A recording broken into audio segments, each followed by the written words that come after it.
ओम नमः शुद्धेभ्यः। ओम नमः शुद्धेभ्यः। ओम नमः शुद्धेभ्यः। नमः श्री वर्धमानाय निर्धूत कलिलात्मने सालोकानां त्रिलोकानां यद्विद्यादर्पणायते। अहिंसा परमो धर्म की, महावीर भगवान की। प्रातः स्मरणे परम पूजाचार्य गुरुवर श्री विद्यासागर जी मुनि महाराज की जय।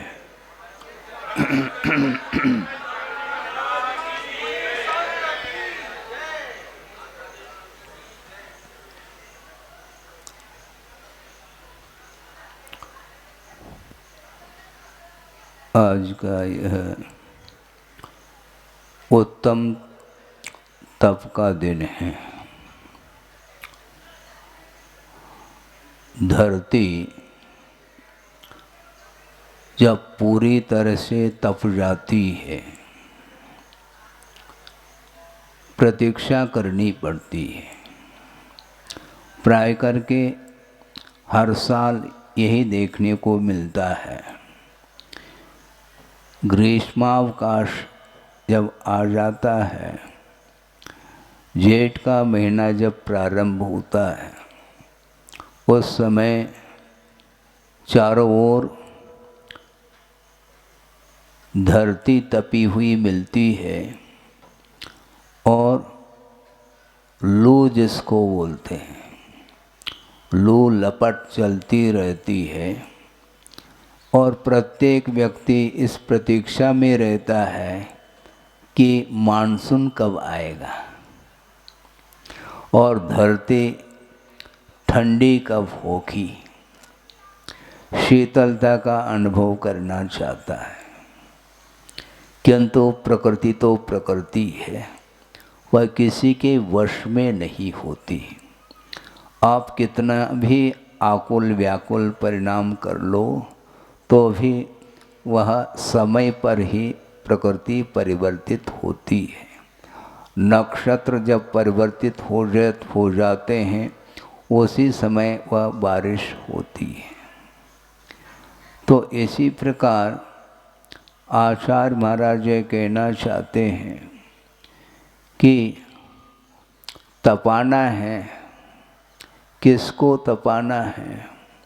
शरीर को नहीं तपाना, किंतु भीतर जो कर्म बैठे हुए हैं, अनादिकालीन जिसकी परंपरा चल रही है, उन कर्मों का विच्छेद करने के लिए, उनको नष्ट करने के लिए ये तप आया है।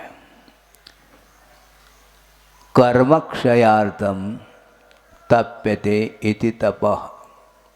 कर्म के क्षय करने के उद्देश्य को लेकर के ही तप किया जाता है, और कोई भी उद्देश्य हो तो वह उत्तम तप के कोटि में नहीं आ सकता।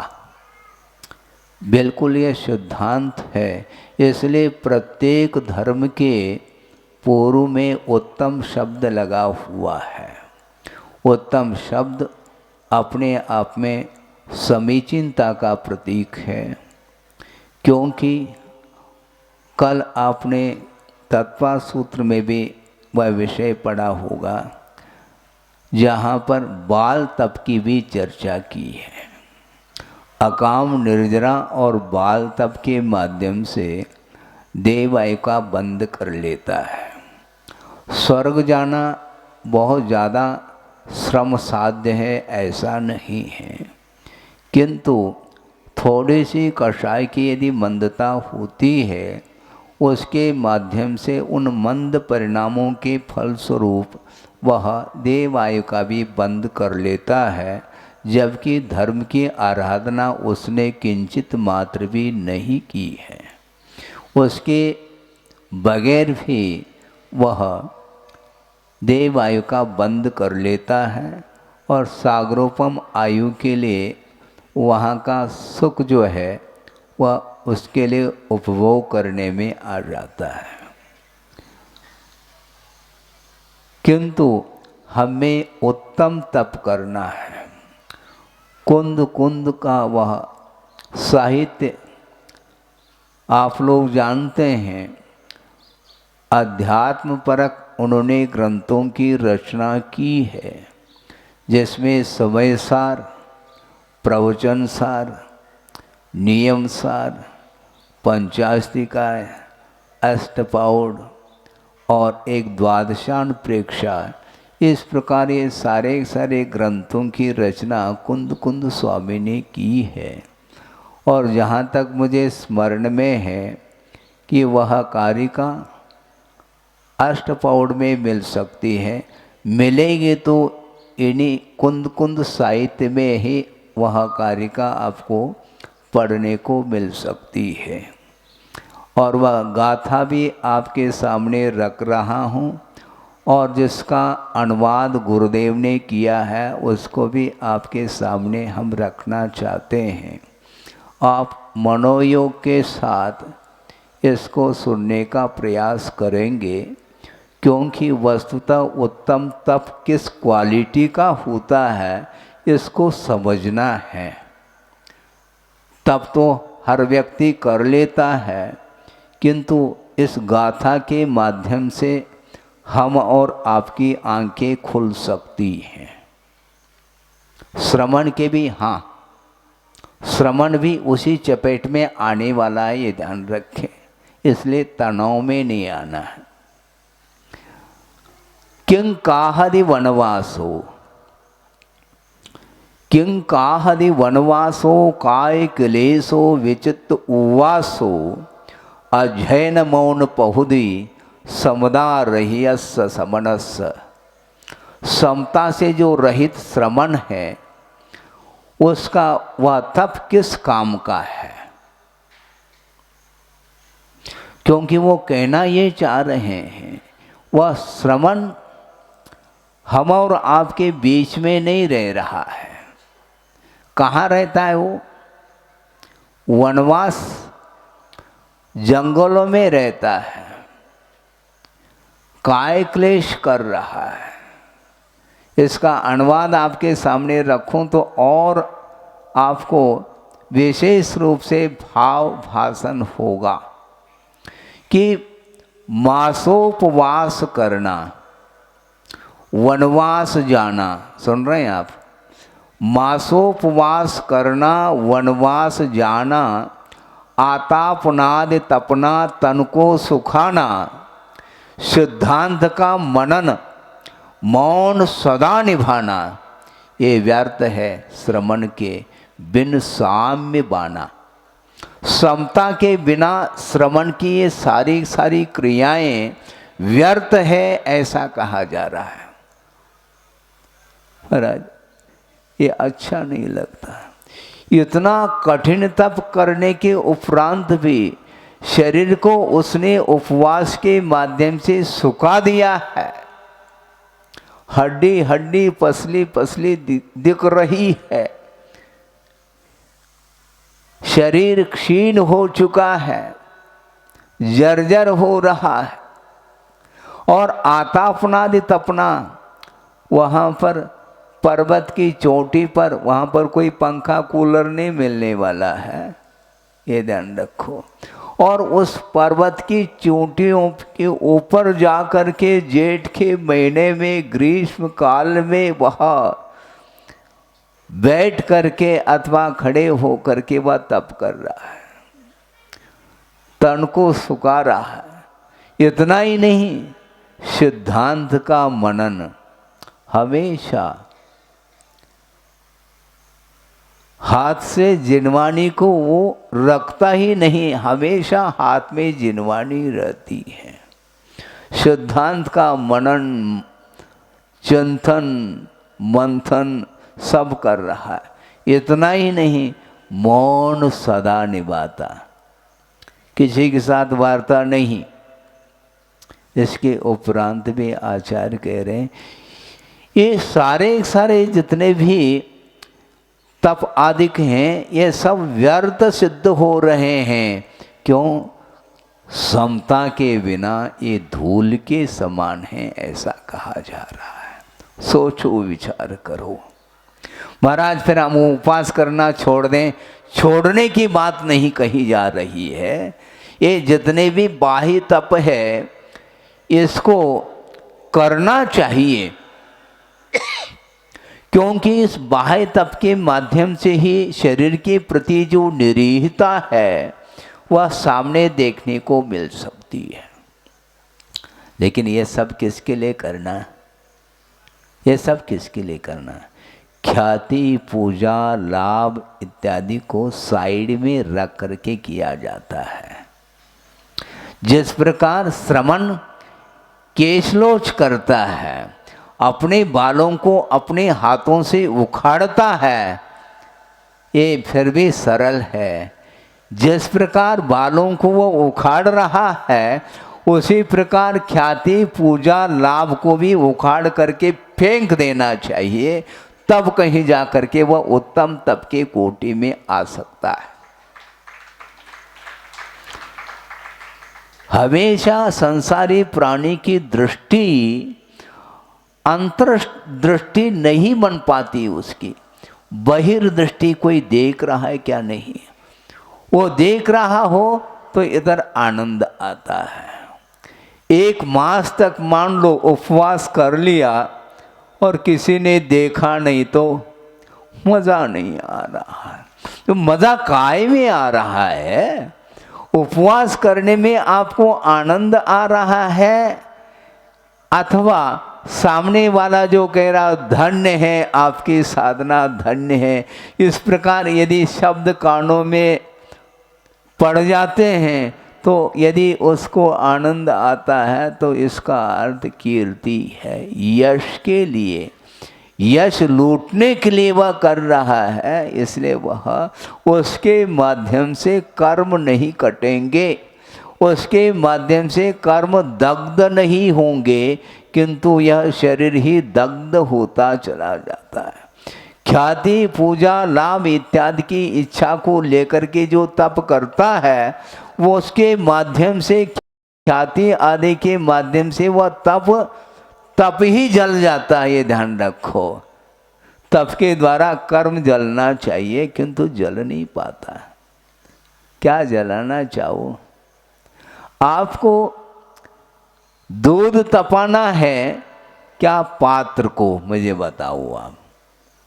महाराज दूध ही तपाना है। दूध तपाना है तो बिना पात्र के तो दूध तपा नहीं पाएंगे आप। लक्ष्य क्या है आपका? एम क्या है? दूध तपाना है, ये लक्ष्य है, किंतु वह पात्र के बिना दूध तप नहीं सकता, इसलिए पात्र को सिगड़ी के ऊपर रखा गया है। किंतु सिगड़ी के ऊपर पात्र तो रखा है और पात्र तप करके लाल लाल सुर्ख हुआ है, इसके उपरांत भी दूध तप नहीं रहा, क्योंकि डाला ही नहीं है आपने। पात्र में दूध डाला नहीं है तो कहाँ से तपेगा वह दूध? सोचो विचार करो। इसलिए आचार्य कहते हैं किं का हरि वनवासो, वन में रहना किस काम का है? वहां पर भी कोई देख नहीं रहा, वहां पर इसके उपरांत भी उसकी वह धारणा है, इस तप के माध्यम से मुझे क्या प्राप्त करना है। मोक्ष प्राप्त करने की कोई भी लालसा उसके अंदर नहीं है, किंतु अन्यान्य जो भोग्य वस्तु हैं उनको प्राप्त करने के उद्देश्य को लेकर के ये सारा का सारा श्रम कर रहा है वो। जबकि आचार्य कहते हैं जो बाह्य तप होता है वो भीतरी तप की वृद्धि के लिए हुआ करता है। आध्यात्मिकस्य तपसा परिवृहणार्थम बाह्यम तप, ऐसा कहा है। भीतरी तप की विकास के उद्देश्य को लेकर के यदि तप करता है तो उसके माध्यम से कर्म समाप्त हो सकते हैं। संसार का विच्छेद करना चाहो तो ख्याति, पूजा, लाभ इसको साइड में रखना पड़ेगा। बहुत कठिन है महाराज। हमेशा संसारी प्राणी की दृष्टि प्रदर्शन की ओर ज़्यादा रहती है, दर्शन की ओर नहीं।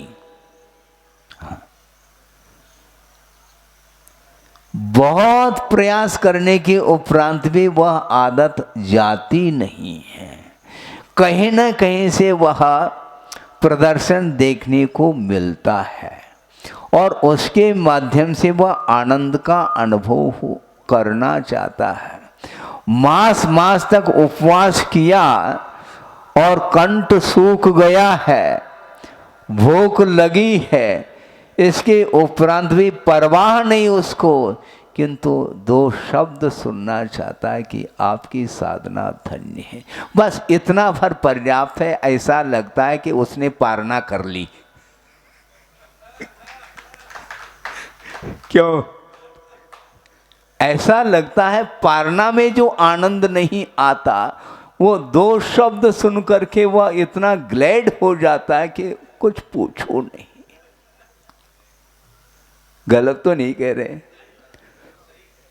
स्वयं कुंद स्वामी कह रहे हैं और श्रवण के लिए कहा जा रहा है। ये ध्यान रखो, ये व्यर्थ है श्रवण की, बिन साम्य भाव, समता के बिना ये सारा का सारा श्रम मात्र श्रम ही होता है, उससे कुछ आता नहीं। हाँ,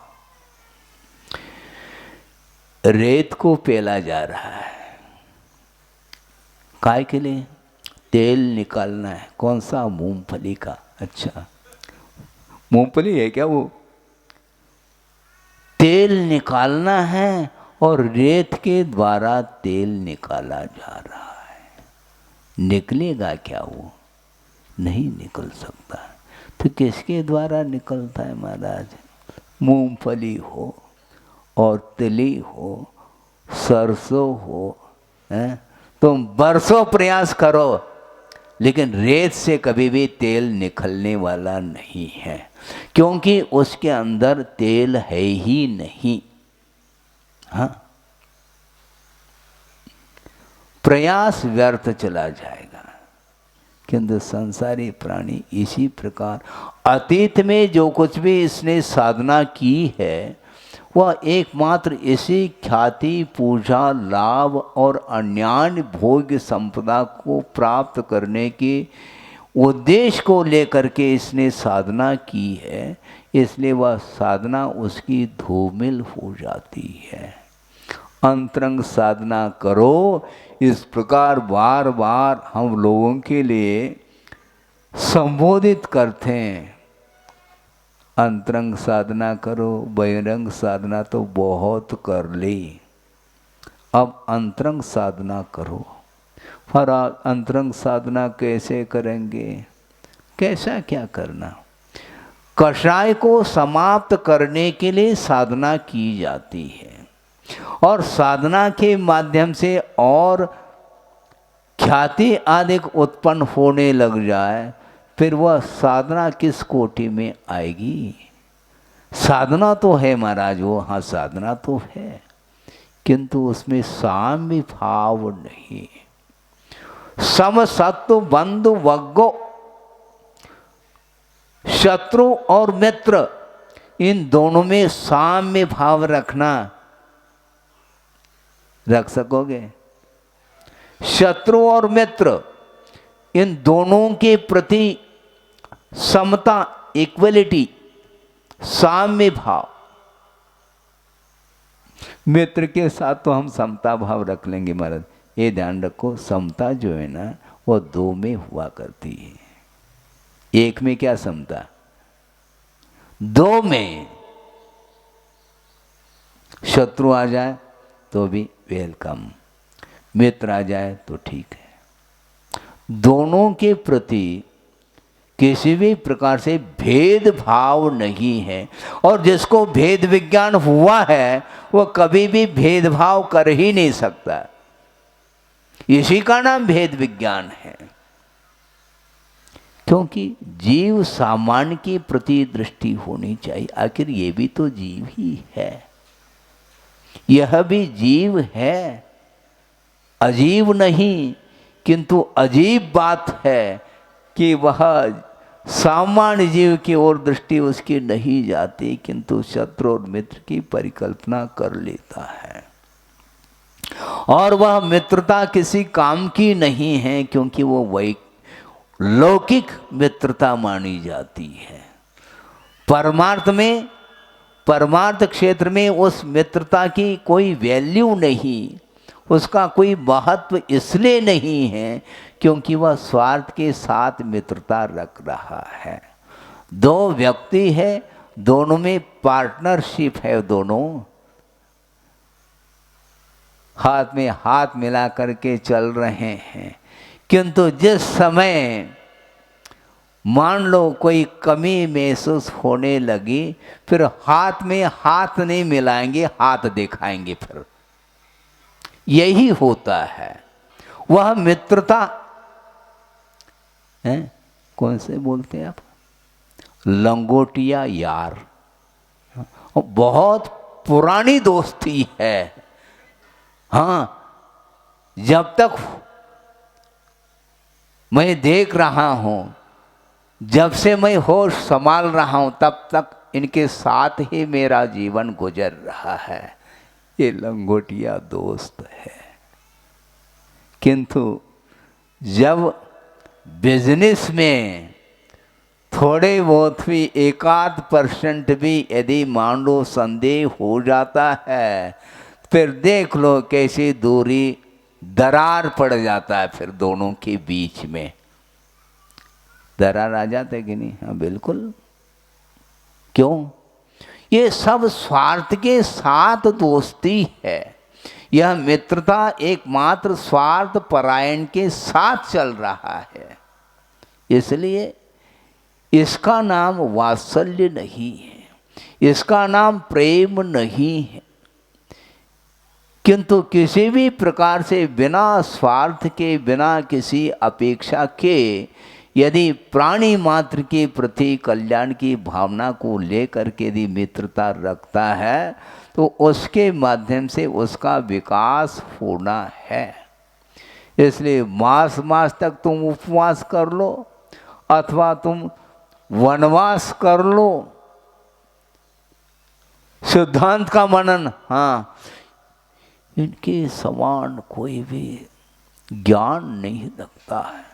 हमने बहुत जगह जगह हमने देखा है, किंतु इस प्रकार की विद्वत्ता हमने किसी को नहीं देखा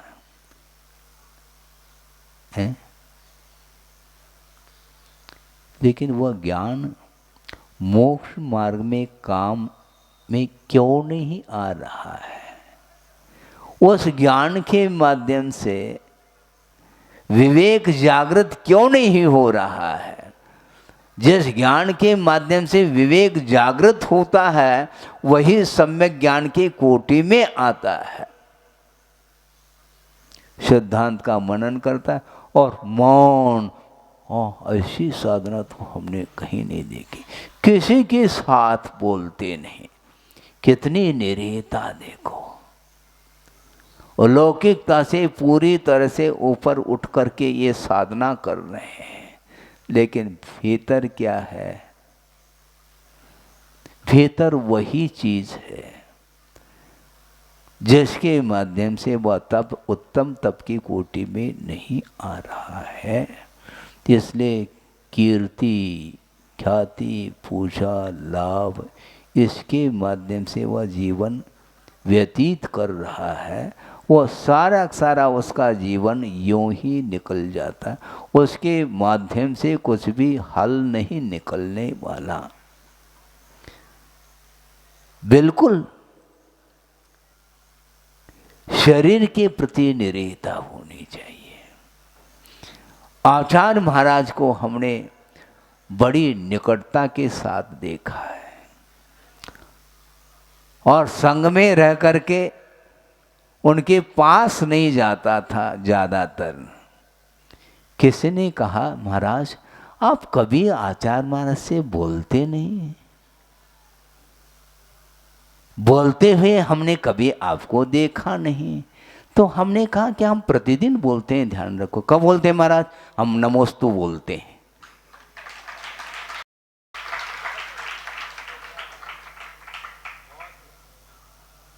नमस्तो आचार्य श्री। हाँ, ये बोलना नहीं है, ये तो सभी बोलते हैं, हमारी गलत बात है। तो बोल करके उनकी स्तुति करना, ये बोलना नहीं, उनके साथ ये वार्ता नहीं मानी जाती। अब वार्ता का अर्थ क्या है? नमोस्तु बोलते हैं, आहार ठीक हो गया महाराज, ये भी तो बोल रहे हैं। प्रत्याख्यान चाहता हूँ महाराज, ये भी बोल रहे हैं। कल मैं उपवास करना चाहता हूँ, ये बोलना नहीं माना जाएगा। इसको बोलने में आप नहीं लेते हैं क्या महाराज? इसको थोड़ी बोलना माना जाता है। तो मौन हो करके हमने नमोस्तु किया क्या? मुख से बोल करके किया है, लेकिन ध्यान इस ओर किसी का भी नहीं। और किसी ने यहाँ तक कहा कि महाराज आप कभी भी आचार्य महाराज को देखा ही नहीं है आपने, हमेशा आपकी निगाह नीचे रहती है। तो हमने कहा आपने कहाँ देखा फिर आचार्य को, क्योंकि हमें देखते नहीं आप।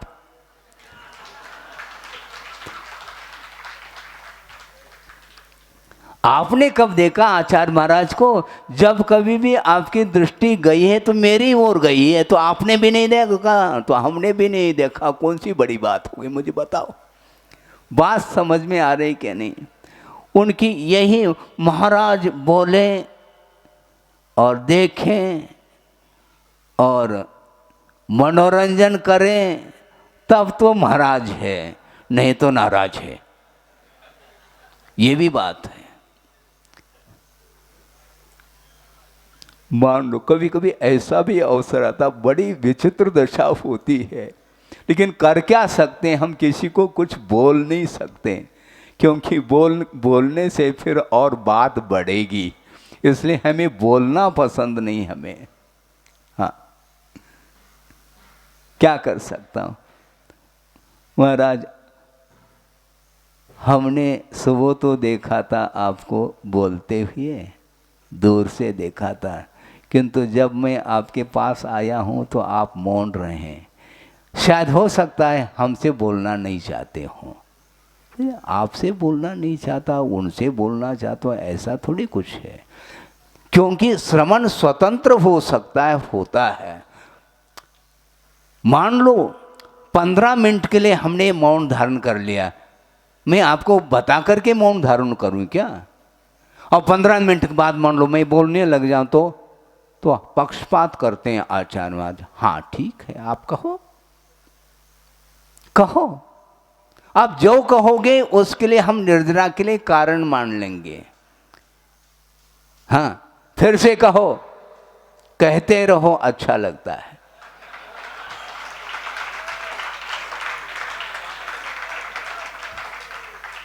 बिल्कुल।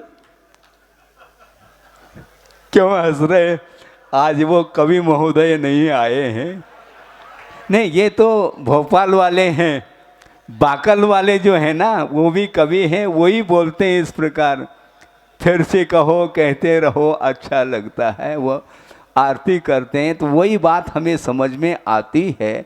आप जो भी समझ लो उसमें हमें कोई फर्क नहीं पड़ने वाला, क्योंकि सत्य तो भीतर है ना, हमें व्यक्त थोड़ी करना है। क्योंकि श्रवण स्वतंत्रता के साथ वह साधना करता रहता है, कोई कुछ भी कहे, कोई अंतर नहीं आने वाला नहीं है। तो फिर आप जैसे कहोगे वैसे फिर हमें विकल्प होने लग जाएंगे, संभव नहीं है। निर्विकल्प होकर के श्रवण साधना करता है, उद्देश्य उसका यही रहता है कि आत्मा का हित करना है। और जो आत्महित करने में निरंतर रत रहता है साधना में, उसके उस दिगंबरत्व की साधना को देखते हुए मौन भी वह बैठा रहे, तब भी वह सामने वाला व्यक्ति उपदेश ले सकता है। इसलिए गुरुदेव कहते हैं कि प्रेरणा की कोई आवश्यकता नहीं। जब जनलिंग को ही धारण कर लिया, और कौन सी इससे बढ़कर के प्रेरणा हो सकती है? महाराज मोटिवेट करो, अरे आप इतने मोटे हो गए फिर भी मोटिवेट की बात करते हैं आप।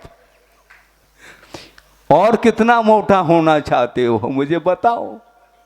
बच्चों के लिए तो ठीक है मोटिवेट करना, किंतु जो बड़े हुए हैं उनके लिए मोटिवेट की कोई आवश्यकता नहीं, क्योंकि उसके अंदर विवेक जागृत हुआ है।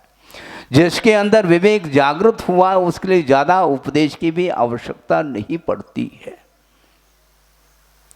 विवेक होना चाहिए। इसलिए आचार्य ये कहना चाह रहे हैं, तुम वन में रहो, हैं, तुम वनवास करो, हैं, या भवन में वास करो, कहीं भी करो, किंतु वस्तुतः दृष्टि किस ओर होनी चाहिए?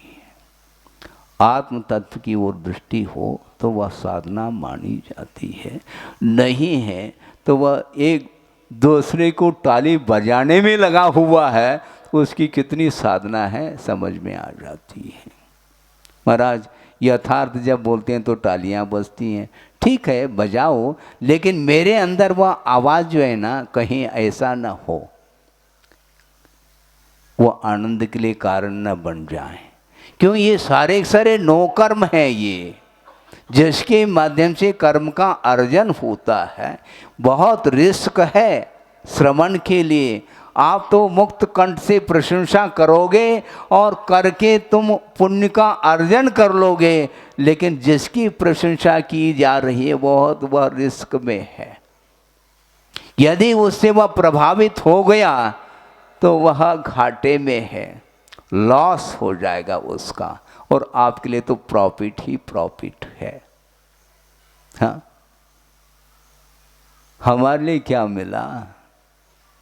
इसलिए हमेशा आचार्य कहते हैं अंतरंग साधना करो। अंतरंग साधना के अभाव में अनंत काल व्यतीत हुआ है और वह मोह अभी भी गल नहीं रहा है। मोह को गलाना है। महाराज अब मंच पर बैठ जाते हैं और मोह को गलाने की बात करते हैं, और कुछ बात करो जो हमें अच्छा लगे। अरे आपको अच्छा क्या लगता? मोह ही तो अच्छा लगता है। और मोह रागमय वातावरण से यदि मान लो हम उसको छोड़ करके कुछ वीतरागता की बात करने लग जाएं तो आपको सफोकेशन होता है, घुटन पैदा हो जाती, क्योंकि वीतरागता अच्छी नहीं लगती। भले ही मुख से कहना अलग वस्तु, किंतु भीतर से तो राग का इतना जबरदस्त प्रभाव है आत्मा के उपयोग के ऊपर, उससे वह दूर होना पसंद नहीं करता।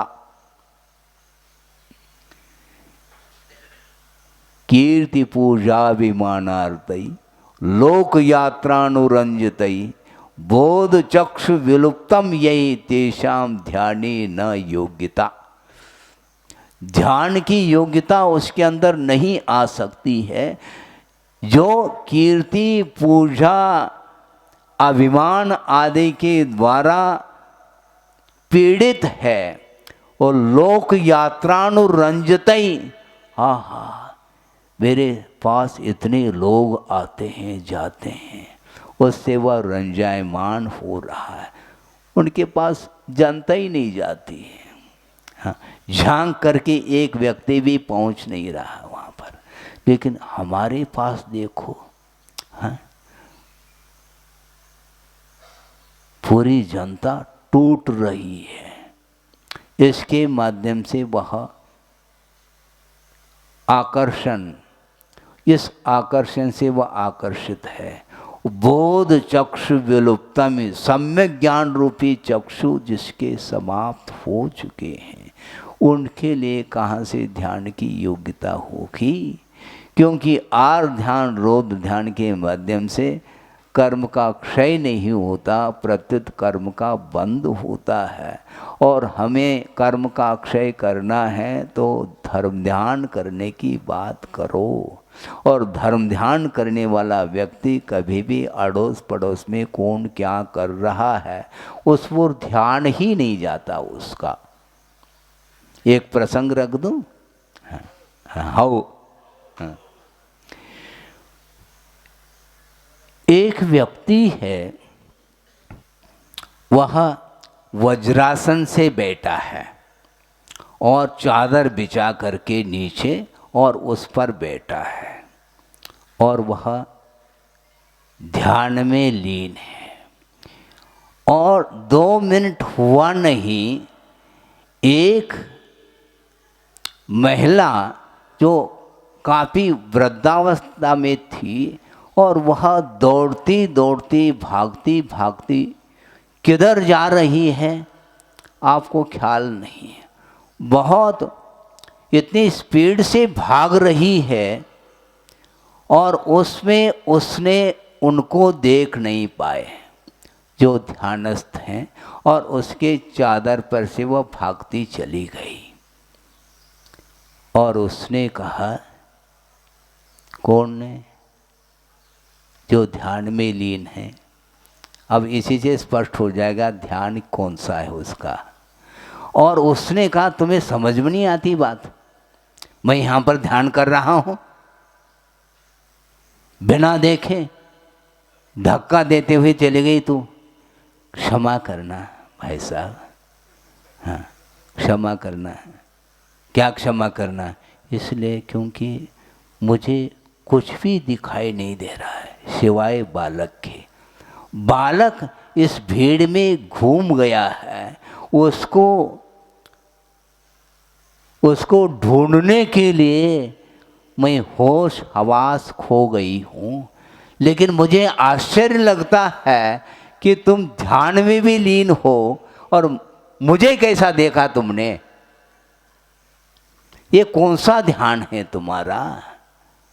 ध्यान में, आत्म ध्यान में लीन होने के उपरांत कौन क्या कर रहा है, कौन आ रहा है, कौन जा रहा है, इसका कोई भी भान नहीं रहता। उसका नाम ध्यान माना जाता है, लेकिन होता इसी प्रकार है। इसलिए कहा जा रहा है ये सब घटित हो रहा है संसार में। हम बार बार कहा करते हैं कि आगम में जो लिखा है वह बाद में लिखा है। जो लिखा है वो हो रहा है ऐसा नहीं, जो घटित हो रहा है उसको लिखा गया है। जो घटना घटित हो रही है संसार में उसको लिखा गया है। इसलिए आपको सोचना चाहिए ये कीर्ति, पूजा, अभिमान, लाभ आदि आदि को ले करके आप यदि साधना करोगे वह उत्तम साधना नहीं मानी जाती है। कहाँ तक कहें, बहुत कठिन होता है, इसका मन लगता नहीं। बल्कि मैं यहाँ तक कहना चाहता हूँ, अन्यथा नहीं लेना, बीच बीच में इसलिए कहता हूँ ताकि अन्यथा न ले, कि 1 घंटा मन लगना बहुत कठिन है महाराज। क्योंकि लगातार यदि मान लो आप प्रवचन कर रहे हैं और एकाध भी प्रसंग ऐसा मनोरंजन करने रूप प्रसंग नहीं देंगे तो हम बैठ नहीं पाएंगे। मतलब मनोरंजन के बिना आपका मन लगता नहीं है। तनरंजन है, जनरंजन है, दंतमंजन है, कौन कौन से क्या क्या है, निरंजन नहीं है। निरंजन होने के लिए ये सब कुछ साधना की जाती है। श्रवण भी इसमें फेल हो रहा है, इसलिए कुंद कुंद स्वामी को कहना पड़ रहा है ये व्यर्थ है श्रवण के बिन साम्य बाना। समता के बिना इस साधना की कोई भी कीमत नहीं है। एक प्रसंग और सुना देता हूं मैं। कीमत और मूल्य में बड़ा अंतर है महाराज। ये तो एक ही अर्थ के शब्द लग रहे हैं हमें, नहीं बड़ा अंतर है इसमें। मूल्य और कीमत में अंतर है।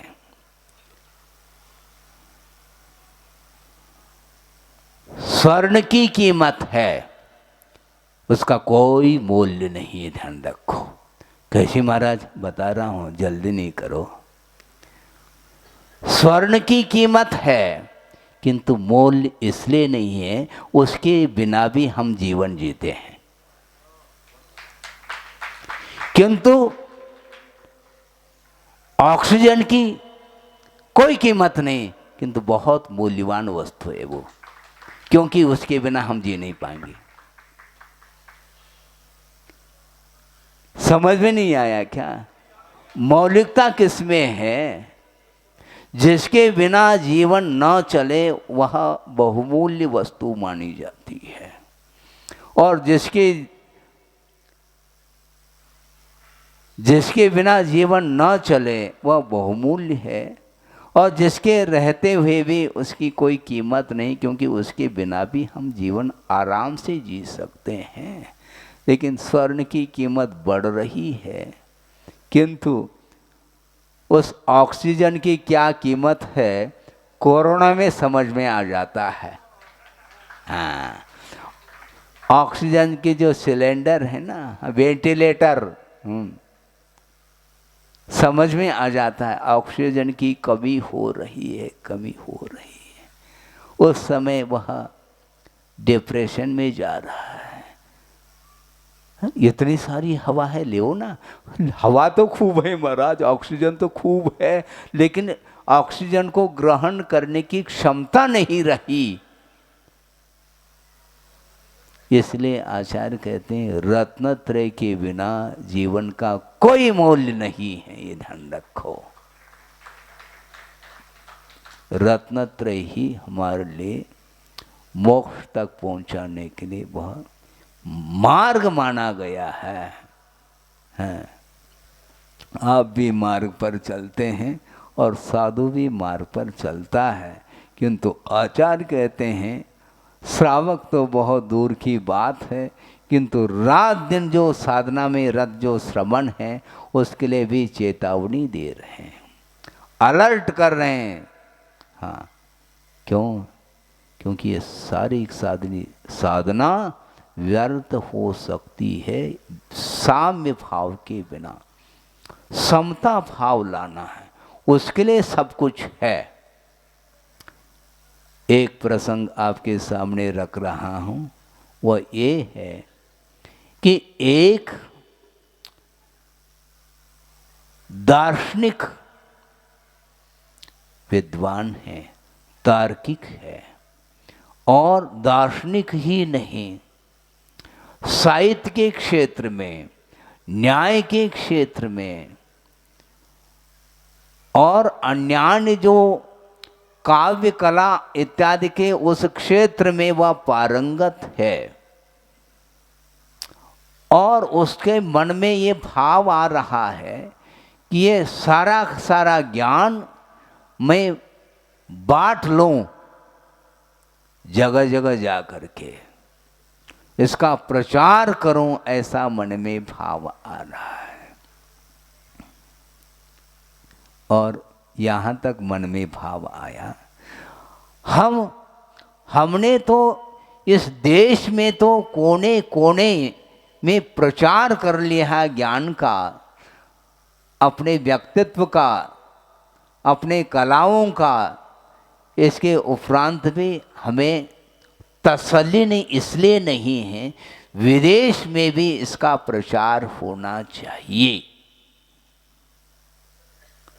और इस उद्देश्य को लेकर के अपनी मित्र मंडली के साथ वह विदेश की यात्रा कर रहा है, और जलयान से यात्रा प्रारंभ हो रही है। जलयान जानते कि नहीं? हाँ, जहाज जिसको बोलते हैं। और यात्रा प्रारंभ हो गई। 1 दिन, 2 दिन और तीसरे दिन, इतनी लंबी यात्रा के बाद चारों ओर उसने देख लिया कि कोई भी व्यक्ति, कोई द्वीप नजर नहीं आ रहा है, क्योंकि चारों ओर पानी ही पानी दिखाई दे रहा है।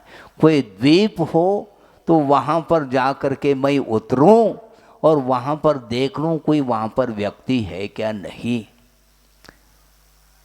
जा रहा है और दूर से देखा कि साइड में एक द्वीप देखने में आ रहा है। उसने सोचा यहाँ पर निश्चित रूप से कोई न कोई व्यक्ति होंगे, और वहाँ पर जाने के बाद उसने उस जहाज को रोक दिया और चारों ओर दृष्टिपात किया।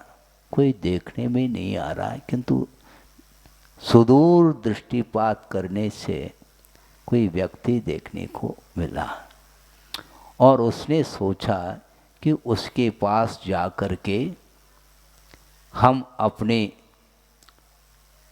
क्या जिस उद्देश्य को लेकर के, वही उद्देश्य की बात कर रहा है वो, वहाँ पर जा कर के देख लें और उनको भी ये, क्योंकि ज्ञान दान की बात आती है ना, हाँ, इसलिए दान की बात करो। वो कहता है ज्ञान उसको अच्छी मात्रा में दे दें।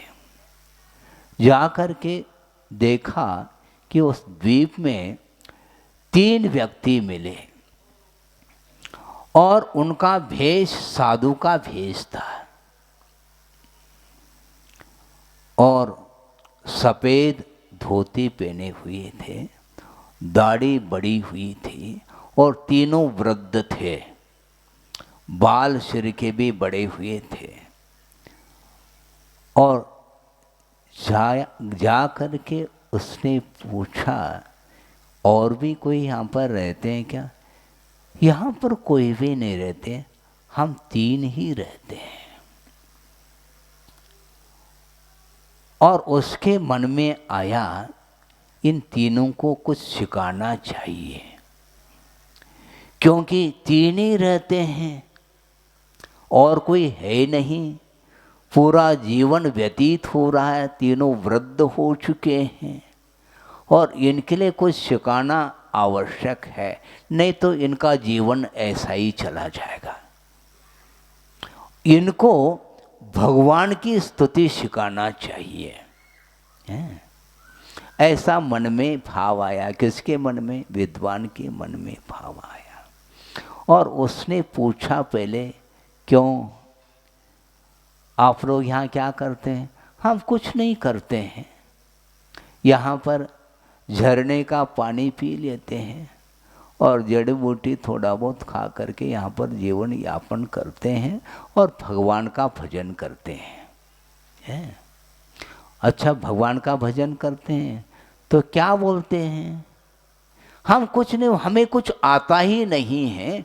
तीनों बैठ जाते हैं और ऊपर की ओर मुख करके भगवान से प्रार्थना करते हैं, भगवान आप ईश्वर हैं और आपके हम तीनों भक्त हैं, हमारा उद्धार करो।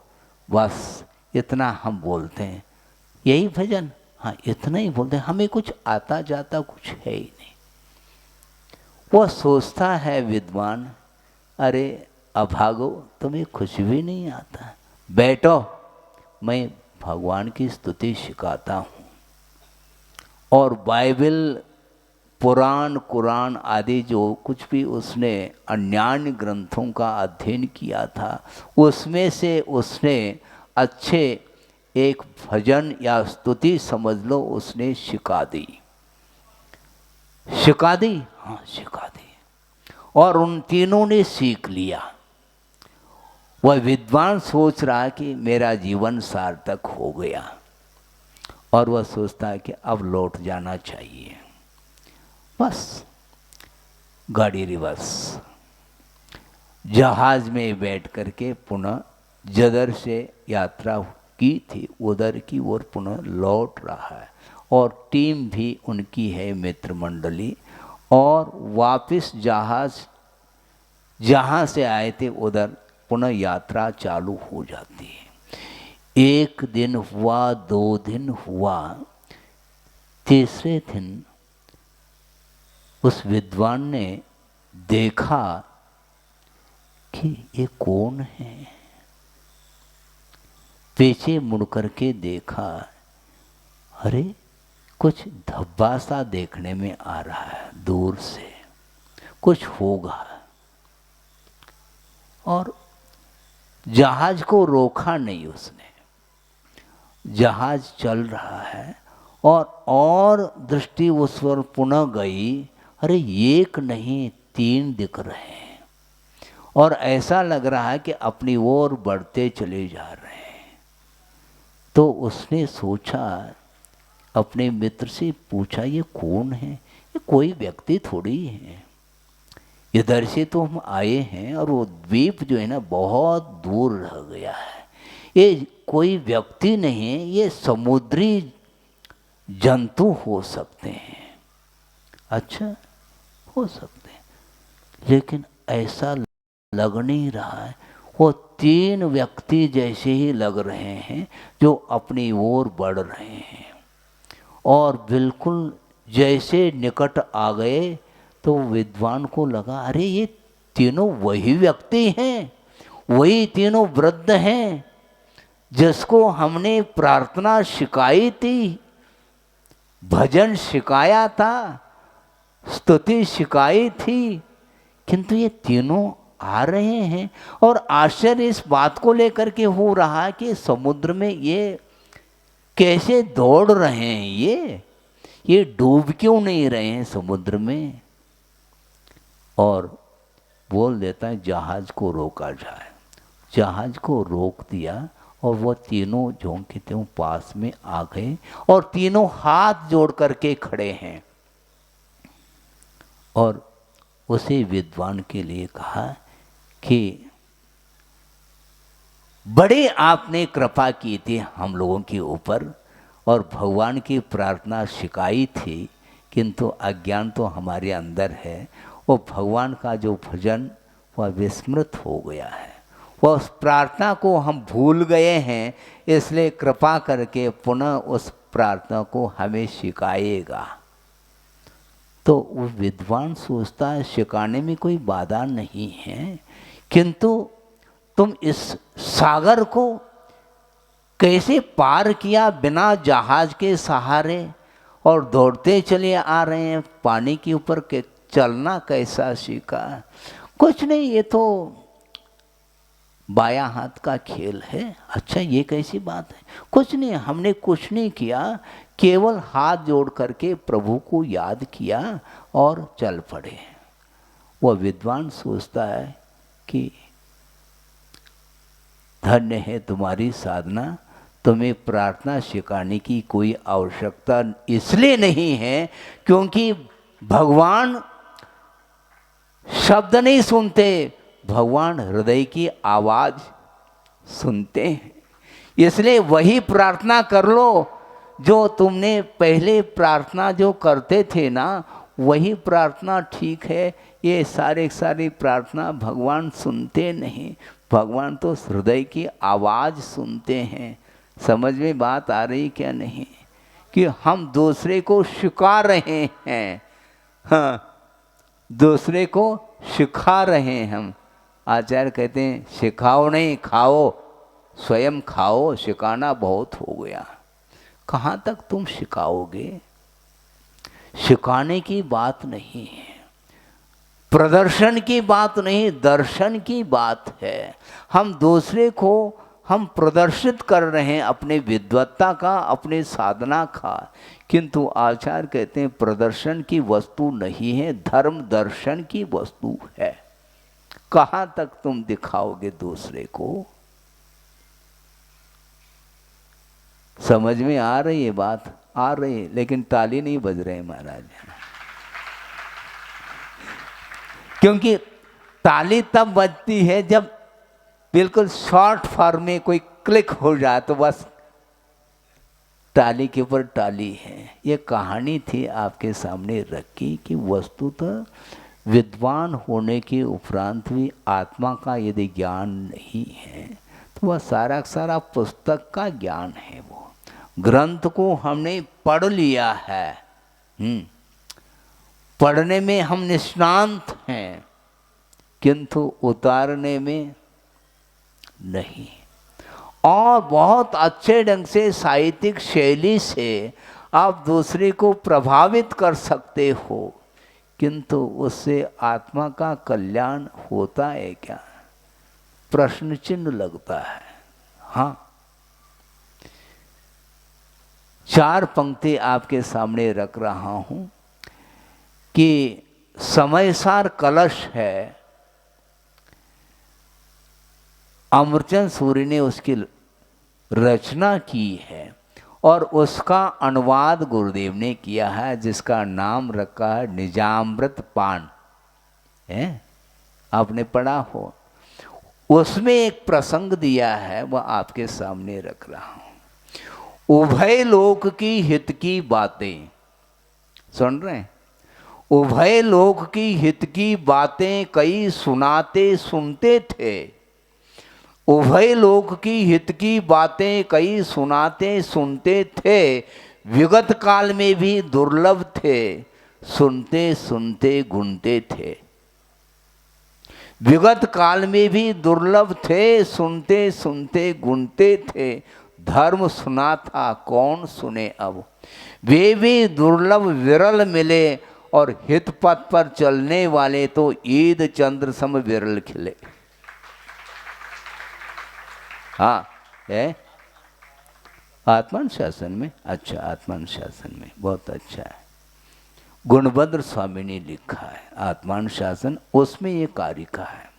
मूल कारिका भी मुझे स्मरण में आ रही है, वो बाद में बता दूं कि उभय लोक की हित की बातें कई सुनाने वाले सुनते थे। विगत काल में भी कमी नहीं सुनाने वालों की। ये सुनाने की परंपरा, समझाने की परंपरा ये आज की नहीं है, बहुत प्राचीन परंपरा है। किंतु सुनते सुनते गुणने वालों की जो संख्या है वह विगत काल में भी दुर्लभ थे, और आज सुनने वालों की भी संख्या कम है, और गुणने वाले तो ईद चंद्र सम विरल खिले का अर्थ है ईद का चंद्रमा दूज का चंद्रमा होता है, वह प्राय करके देखने में नहीं आता है। अमावस्या के बाद है ईद का चंद्रमा, क्योंकि शुक्ल पक्ष प्रारंभ होता है। अमावस्या तक तो शुक्ल पक्ष से कृष्ण पक्ष तक जाते हैं, तो वह चंद्रमा धीरे धीरे धीरे उसकी कलाएं घटती जाती हैं, और एक दिन वह अमावस्या आने पर वह चंद्रमा लुप्त हो जाता है। और चंद्रमा अमावस्या के बाद एकम प्रतिपदा, उसके दिन भी देखना मुश्किल है, किंतु ये कला तो उसमें भी है, किंतु देखने में, किंतु ईद का चंद्रमा उसी को बोलते हैं।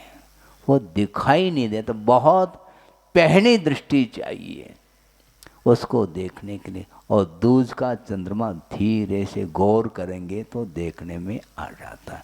उसी प्रकार वर्तमान में हित पथ पर चलने वालों की संख्या विरल है। वस्तुतः उस वह पथ माना जाता है जिस पथ पर चलने से आत्मा का हित होना चाहिए। यदि आत्मा का हित नहीं हो रहा है, वह पथ नहीं, हाँ वह पथ नहीं माना जाता है। महाराज जल्ली को धारण कर लिया, ये पथ नहीं है क्या? पथ तो है, किंतु वह भीतरी पथ नहीं है।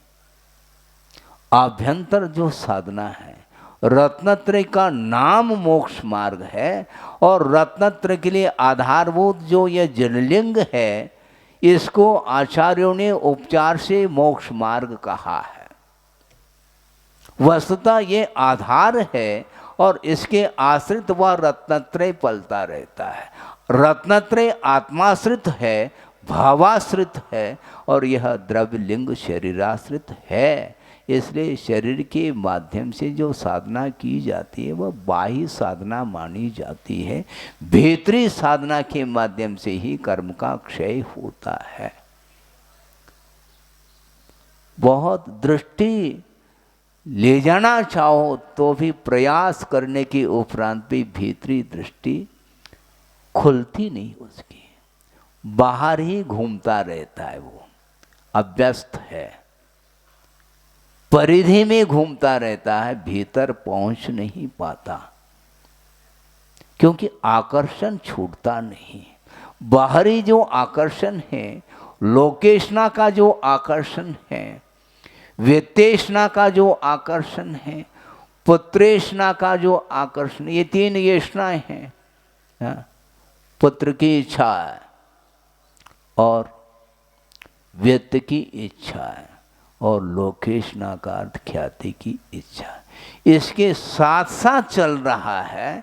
इसलिए उसका वह मार्ग बाहरी मार्ग माना जाता है, भीतरी मार्ग है ही नहीं। पूर्व कोटि तक भी वह साधना कर ले तब भी उसके कर्म कट नहीं सकते हैं। इस प्रकार कुंद कुंद स्वामी कह रहे हैं, मैं नहीं कह रहा हूँ, मैं तो केवल दोहरा रहा हूँ। गुरुदेव ने मुझे दिशा दी है और बोध भी उन्होंने दिया है। मैं कहाँ था और कहाँ पहुँचा दिया उन्होंने। सोचो, विचार करो। जब मेरा प्रवेश हुआ संघ में, 1 महीने तक मैं महावीर जी में रहा बिना ड्रेस चेंज किए। जैसे आप लोग बैठ जाते हैं प्रवचन में, उस समय मैं भी सभा में जाकर के बैठता था, प्रवचन सुनता था, सुनने में आता था, लेकिन मायना कुछ भी नहीं। क्या कह रहे हैं, बुद्धि दौड़ती नहीं थी। और 1 महीना तक मैं रहा, उनके पास जाकर के दर्शन भी किया, सब किया, किंतु उनकी दृष्टि सामान्य दृष्टि रही। उन्होंने एक दिन भी अपने साथ वार्ता नहीं की। सोचो, इसको बोलते साधना। क्यों करें? वो सामान्य हो, तुम भी। तुम क्या वीआईपी हो क्या? जैसे आप लोग बैठे वैसे मैं भी बैठा हूं। उनके लिए कौन विशेष है? कोई विशेष है ही नहीं। किंतु जिस दिन उन्होंने व्रत दे दिया, ब्रह्मचर्य व्रत आजीवन, और ड्रेस चेंज हुआ, भले ही एड्रेस चेंज नहीं हुआ किंतु ड्रेस तो चेंज हो गया, और उसी दिन उन्होंने मंगलाचरण प्रारंभ कर लिया। हाँ। और पंचायत निकाय का मंगलाचरण उन्होंने कराया। हम भी थे और योग सागर जी भी थे, डीएम सागर जी भी थे, और भी 1-2 ब्रह्मचारी और भी थे। और मंगलाचरण प्रारंभ किया और एक बार दोहराया, उच्चारण करो, उच्चारण करो, कर रहा हूँ मैं। लगभग 8-10 बार दोहराया होगा। इसके उपरांत भी उच्चारण सही नहीं हो पा रहा था। उन्होंने कहा सही उच्चारण करो, शुद्ध उच्चारण करो। महाराज, हमें शुद्ध और शुद्ध हमें ख्याल ही नहीं है। शुद्ध क्या है और अशुद्ध क्या है, इसकी जानकारी भी तो होना चाहिए हमें। हमने उत्तर नहीं दिया, लेकिन हाँ इतना कहा, करता हूँ, प्रयास करता हूँ। ये हालत थी मेरी। और धीरे धीरे धीरे उनके कृपा से, उनके आशीर्वाद से और उनके श्रम से धीरे धीरे विकास हुआ है। उस समय ज्ञान के क्षेत्र में, जानते हैं इसका अर्थ क्या होता है? अंगूठा छाप है। किंतु मैं ये कहना चाह रहा हूं, अंगूठा कहां पर छापा जाता है इसकी भी बुद्धि नहीं मेरे पास। लेकिन फिर भी उन्होंने अपने पास उन्होंने स्थान दिया, भगाया नहीं उन्होंने, क्योंकि योग्यता कुछ तो उन्होंने देखी होगी। बाल्य अवस्था में जो योग्यता होती है, कोई विशेष व्यक्तित्व होता है, उसकी दृष्टि जा सकती है, आम आदमी की दृष्टि नहीं जा सकती। और उन्होंने सोचा, एक ही बार में उन्होंने व्रत दे दिया और धीरे धीरे जा करके दीक्षित भी किया, शिक्षित भी किया। और उन्होंने बार बार कहा कि देखो, ये बिना पुण्य के उदय के, बिना साथ से पुण्य के उदय के ये संभव नहीं है। इसलिए रत्नत्रय मिला है और इसका सदुपयोग करो। हाँ, क्योंकि कई बार रत्नत्रय मिल चुके हैं शरीराश्रित, किंतु अंतरंग साधना यदि नहीं करोगे तो निश्चित रूप से जीवन व्यर्थ चला जाएगा। इतना ही पर्याप्त हमारे लिए। 40-45 साल तक रहा उनके साथ, किंतु कोई वार्ता नहीं है। क्योंकि उनका कहना है कि वार्ता मत करो, आत्मा के साथ वार्ता करो। हाँ, किसी दूसरे के साथ क्यों वार्ता करते हो? हम पढ़ा रहे हैं, पढ़ो, बोलो नहीं चिंतन किया करो। तो हमने सोचा अभी भी हम चिंतन ही कर रहे। बोलने में फायदा नहीं है ज़्यादातर। हाँ, मौन रहने में ज़्यादा फायदा है, विकास उससे हो जाता। आंतरिक जो विकास है, भीतरी जो साधना है, वह मौन साधना में ही उसमें वृद्धि होती है। साधना में एक प्रसंग और आपके सामने रख करके पूर्ण कर रहा हूँ, लगभग 5-1 मिनट लग सकते हैं। तप का है ना ये दिन, थोड़ा सा ज़्यादा तप जाओ तो कोई हानि थोड़ी। 2-5 मिनट और ज़्यादा तप लो, हानि थोड़ी है। क्योंकि बीच बीच में क्या, हाँ, क्योंकि लगातार गरम पट्टी नहीं ठीक है, बीच बीच में ठंडी पट्टी भी आवश्यक है। और आप लोग मान लो रोटी कोई बनाते हैं, आप तो बनाते तो है ही नहीं, तुम तो खाते हो, ये बनाने वाले तो ये हैं। वो बनाती हैं रोटी और बीच बीच में पलटाती रहती, नहीं तो जल जाए। बाटी को भी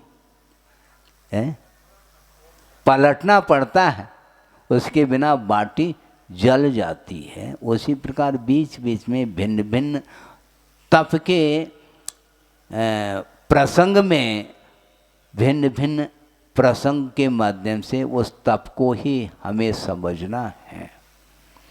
और एक संत है और उसकी वेशभूषा क्या है, गेरवा वस्त्र पहन करके बैठे हैं संत जी, महंत जी, और हाथ में रुद्राक्ष की माला है।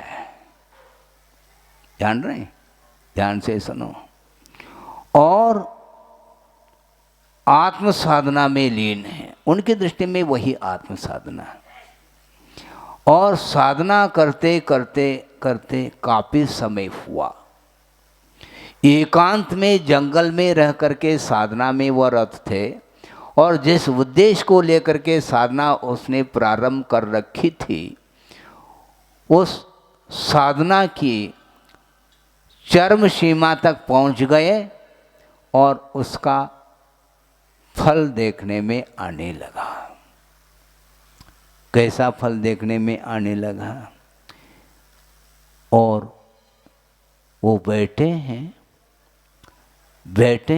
तो उनने सोचा इतनी दीर्घ साधना हो गई, थोड़ा इसका परिणाम क्या है ये तो कम से कम देख ले, नहीं तो करते चले जाए और उसका कोई फल देखने में नहीं आए तो क्या होगा। और उसने सोचा काफ़ी समय हो चुका है, इसका परिणाम देखने में आना चाहिए, नहीं है तो साधना में कुछ परिवर्तन करके देखना चाहिए। तो बैठे थे और सडनली अकस्मात आसमान में घटाएं छा गई और बारिश प्रारंभ। और 2 मिनट में आसमान एकदम क्लियर हो गया, स्वच्छ हो गया, सारी घटाएं समाप्त। उसने सोचा परिणाम तो अच्छा निकला है, साधना का जो फल है वो देखने में आ गया। और आगे बढ़ करके 4 कदम जा करके एक वृक्ष के नीचे बैठ गया। और उस वृक्ष के नीचे बैठा है तो वृक्ष के टहनी पर एक कबूतर बैठा है। ध्यान से सुनना, नहीं तो कहानी ऊपर से चली जाएगी। और वह वृक्ष के नीचे बैठा है वह संत, और टहनी पर कबूतर बैठा है। और कबूतर ने उसके बदन पर बीट कर लिया। बीट करते ही दृष्टि गई, कौन है ये? ऊपर दृष्टि, जो ही ऊपर उसकी दृष्टि हो गई संत जी की, वह कबूतर भस्म हो गया। सुन रहे? ऊपर की ओर दृष्टिपात करते ही वह कबूतर भस्म हो गया।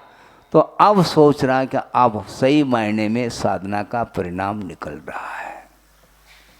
उसने सोचा अब इस जंगल में रह करके साधना बहुत हमने कर ली, अब जहाँ पर जनता है वहाँ पर इस चमत्कार को दिखाना है।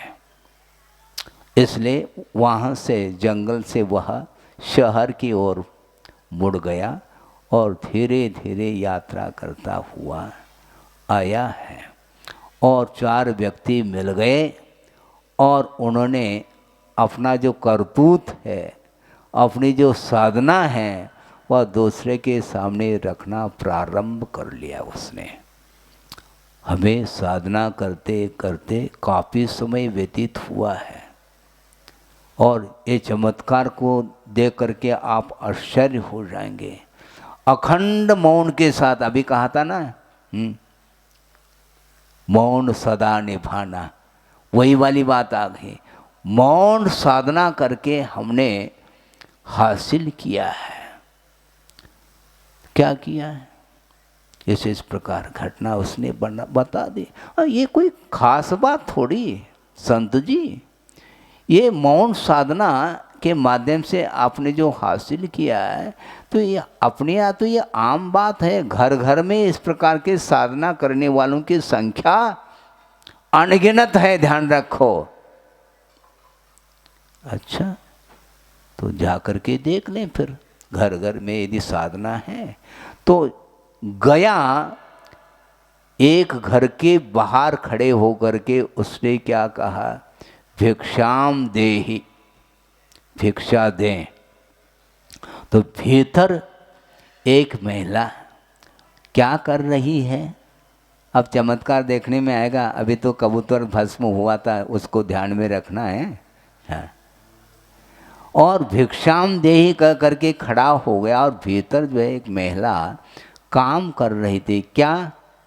वो मूसल से कूट रही थी धान को, और आवाज़ पहुंच गई भिक्षाम देहि। उसने कहा हाँ अभी आ रही हूँ।